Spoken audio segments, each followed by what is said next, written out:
All right, so let's talk about the different types of fossils. Let me hit the light real quick so you guys can see it.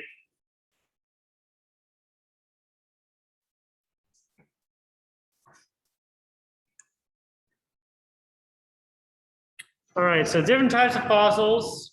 So you guys are reading about petrified fossils, molds and casts, carbon fills, trace fossils, and later on you're going to read about index fossils. Those are a special type I'll talk about at the end. So petrified fossils, well, actually before I talk about petrified, so these are just some examples of the fossils we're going to look at. So I'll borrow this from another teacher, but I tried to keep it because you could see, get out of your way, see how well some of the stuff can be preserved. See? Yes, yeah, the slides are on the agenda, which was not uploaded at first, but yes, so you guys have these slides on Google Classroom. So let's talk about the different kinds of fossilization. So petrified fossils, what we were talking about earlier, how where minerals can replace all or parts of an organism. So again, the original bones or skin or whatever, and this can even happen to trees. So the wood gets, all of it gets buried, then the living parts get washed away, and then the cavities are replaced by minerals. So yeah, here we got petrified dinosaur bones or something really big anyway, and then there's a petrified piece of wood. Another type is a mold or a cast. So a mold and cast are opposites of each other. So like if you've ever played with Play-Doh and you try to like smash, make like a Lego or something inside that piece of Play-Doh, what's left behind is the mold, and I guess your Lego or whatever would be the cast. So we kind of distinguish between these two because sometimes, look like this picture down here on the left of the imprint is the mold, the cast are the petrified remains. Sometimes we find both, like in this case they do, but sometimes we just find one or the other.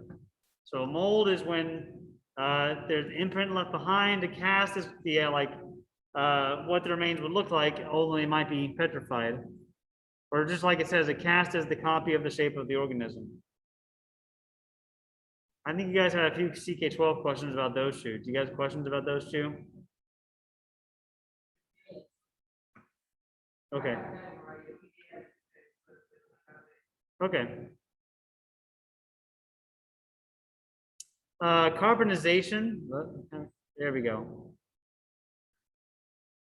Carbonization is when so you have like an animal and the animal will dissolve, but since the animal has some carbon inside of it, that carbon is kind of like printed on whatever rock it might be sitting underneath. So again, these aren't actual remains, but it looks like somebody just made a drawing of these guys on the rocks, right? That's because all the material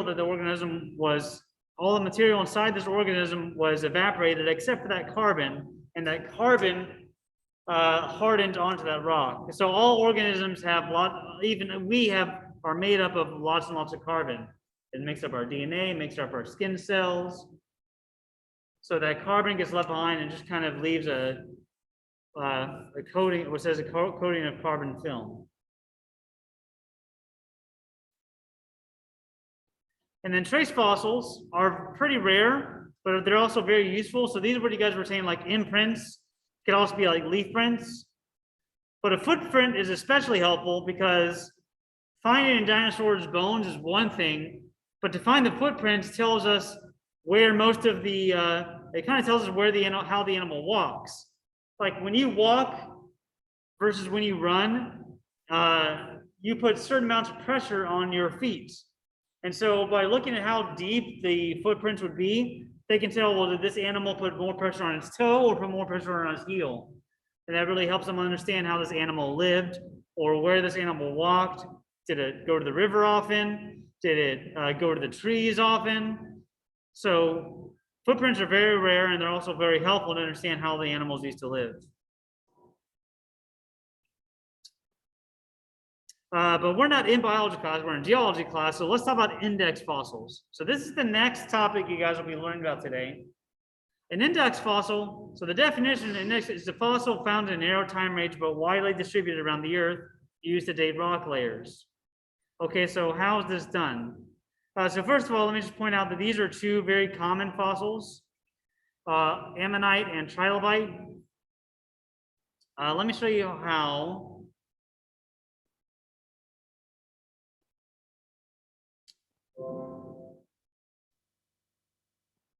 I'll have to address that. Give me a second, guys.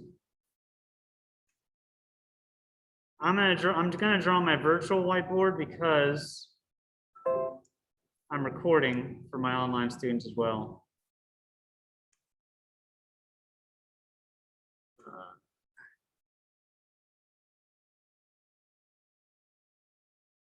That's not right. Please hold.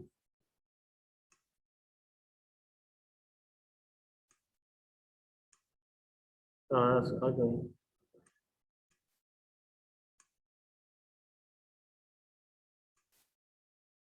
Okay, I'm just gonna do this.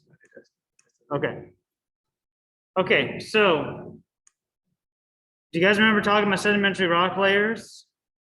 And how I told you that rock layers, how rocks are deposited horizontally? Actually, I'm not gonna do this. I'm gonna draw some rock layers here. So each of these boxes is a rock layer. These are sedimentary rock layers.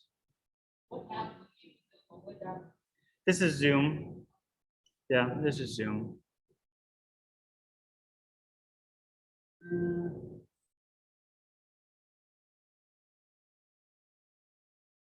I already used that color. Super.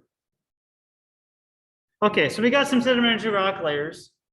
Now let's say that let's say that geologists dig up these layers and they start finding lots of different kinds of fossils in here. So these are supposed to be fossils. They're very pretty, right? So, okay, these fossils aren't very helpful because it looks like these animals lived all throughout history and they're buried in all of these different layers. But then all of a sudden they find these fossils. Well, look, these are little spirally guys. So they find them in this layer and they find them in that layer. So index fossils are fossils that are they're very short-lived. In other words, they only lived in a certain part of history, or at least we can only find them in a certain part of history. But when scientists go to date these layers, they're like, okay, when were these layers formed? They might not be able to put an exact date on it, but if they find, let's say that this is over somewhere in America, and this is like somewhere in Europe,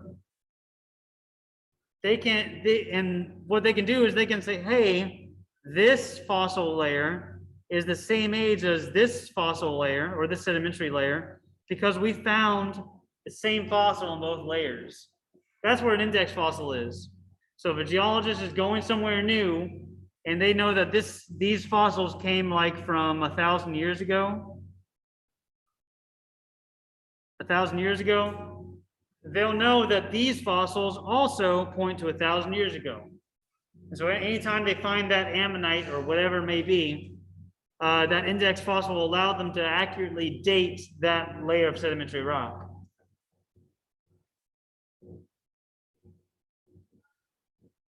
So that's what index fossils are. Anybody have questions about that?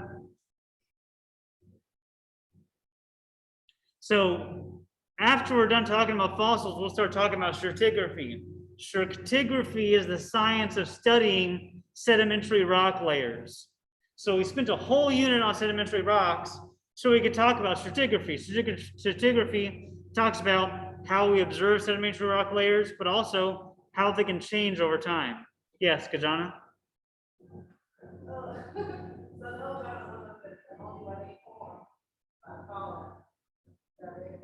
Yes, yeah.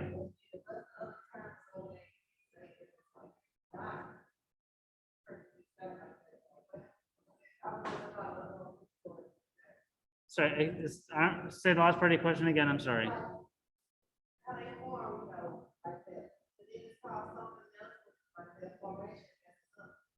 Oh, so yeah, that's deformation. We'll talk about that. That's part of stratigraphy is knowing how the rock layers laid down originally. And then if you're tilt or something, we'll get to that. We'll talk about how we know which layer was originally on bottom. Yeah. Yeah. Yep. Okay, so I'll let you guys work on the Seekers Web Practice, and then you have the index fossils. Your last assignment today is to just make a diagram of one fossil and tell me what animal came from that fossil. That'll be your last assignment today. And I think I gave you guys some resources to do that. Yes, ma'am. Okay. I can't fix that right now, but I'm gonna give you the points for it. I want you guys. Oh, let me stop recording. Oh, I never recorded. Dang it. I'm mad.